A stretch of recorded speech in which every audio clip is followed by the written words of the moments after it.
Hello, my name is Jackie Madden-Haw, and I'm here today to talk to you about a book I just recently published called The Promise I Kept by Right Life Publishers. It's a very current topic. What do we do with mom and dad when they get to the end of their lives? People are living so much longer these days, and it becomes challenging. Back in the 1990s, I was a young mother with 4 small children, and my father relayed to me his biggest fear. He'd had a stroke, he was becoming crippled, but a brilliant mind. And he knew where his life was going to be headed with this stroke. He would be one day wheelchair bound, and his biggest fear was being put in a nursing home. So he begged me to never let that happen to him. Now, at the time, it was an easy promise to make. I loved my dad. Besides, I thought I was 50 years away. I had little kids. I was just so consumed with them. But 13 years later, when my mother passed away unexpectedly, I was called to duty. Now, we all are faced with something like this at some point, caregiving, but we're never really prepared.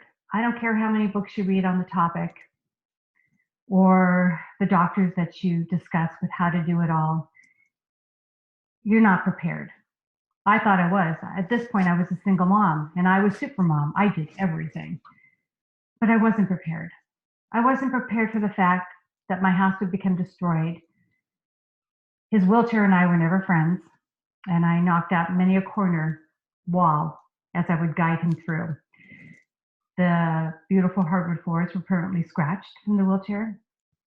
The house smelled. Adult diapers are a lot different than baby diapers. The house was always on full volume with the TV because he was losing his hearing. There was a wheelchair ramp now in my beautiful home that said to the world, somebody old lives here. I wasn't prepared for how it was going to affect my now adult children. It was more difficult for them to come home. One of my kids lost her bedroom, so where was she going to sleep? But more than that, I was not prepared for the boredom, the frustration, sometimes anger, the loneliness, the loss of income, the loss of my social life. I had been in a relationship, and unfortunately, he couldn't take it on. The minute Dad moved in, I never heard from him again. It was the hardest thing I've ever done in my life, and my greatest gift. Growing up, my father was a very quiet man. Most men were in the 1950s. They just went to work, came home, sat in a chair, read the paper. My dad was no different. I didn't really know my dad. And as I became an adult, I would learn more about my father, but I still didn't really know him. In those last couple of years, I grew to understand who my father truly was. He was a man of faith. He was the closest thing to God I will ever know. My father was a very spiritual man. It had nothing to do with his Catholic religion. My father knew the art of surrender.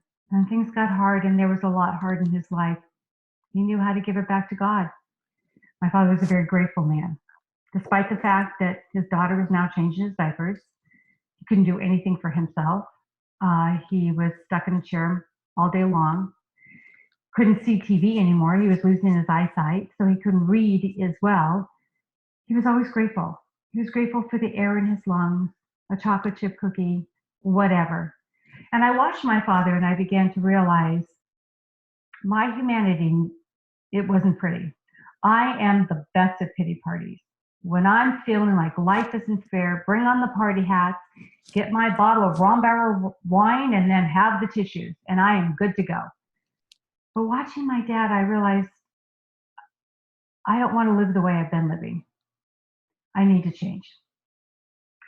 So the book is about our journey together, the steps that I learned to take along the way, when to get hospice, what to do with all those doctors, ways to help him still have a productive life despite the fact that there was nothing worked in his body. And it's a message to everybody out there that is going through it, who has gone through it, who may go through it. You're not alone. You are not alone. This is a universal topic, and there are ways to help you. So I'm doing speaking engagements on the book. I do a lot of speaking to hospice organizations to talk to the adult children who are going through it, because when you're in the middle of it, all you see is black. You don't know that there's a light at the end of the tunnel, and there is.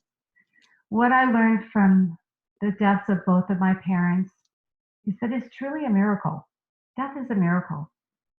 And if we allow ourselves not to be caught up in our own ego of sadness that they're going, or just the physical pain that we witness them go through, it is beautiful. And that is my message. Don't be afraid, don't be alone, and witness the glory. So if this resonates with you and the people that you work with, please reach out. I would love to talk to you about what I can do to help you all. So thank you for listening, and I hope to hear you soon. Bye bye.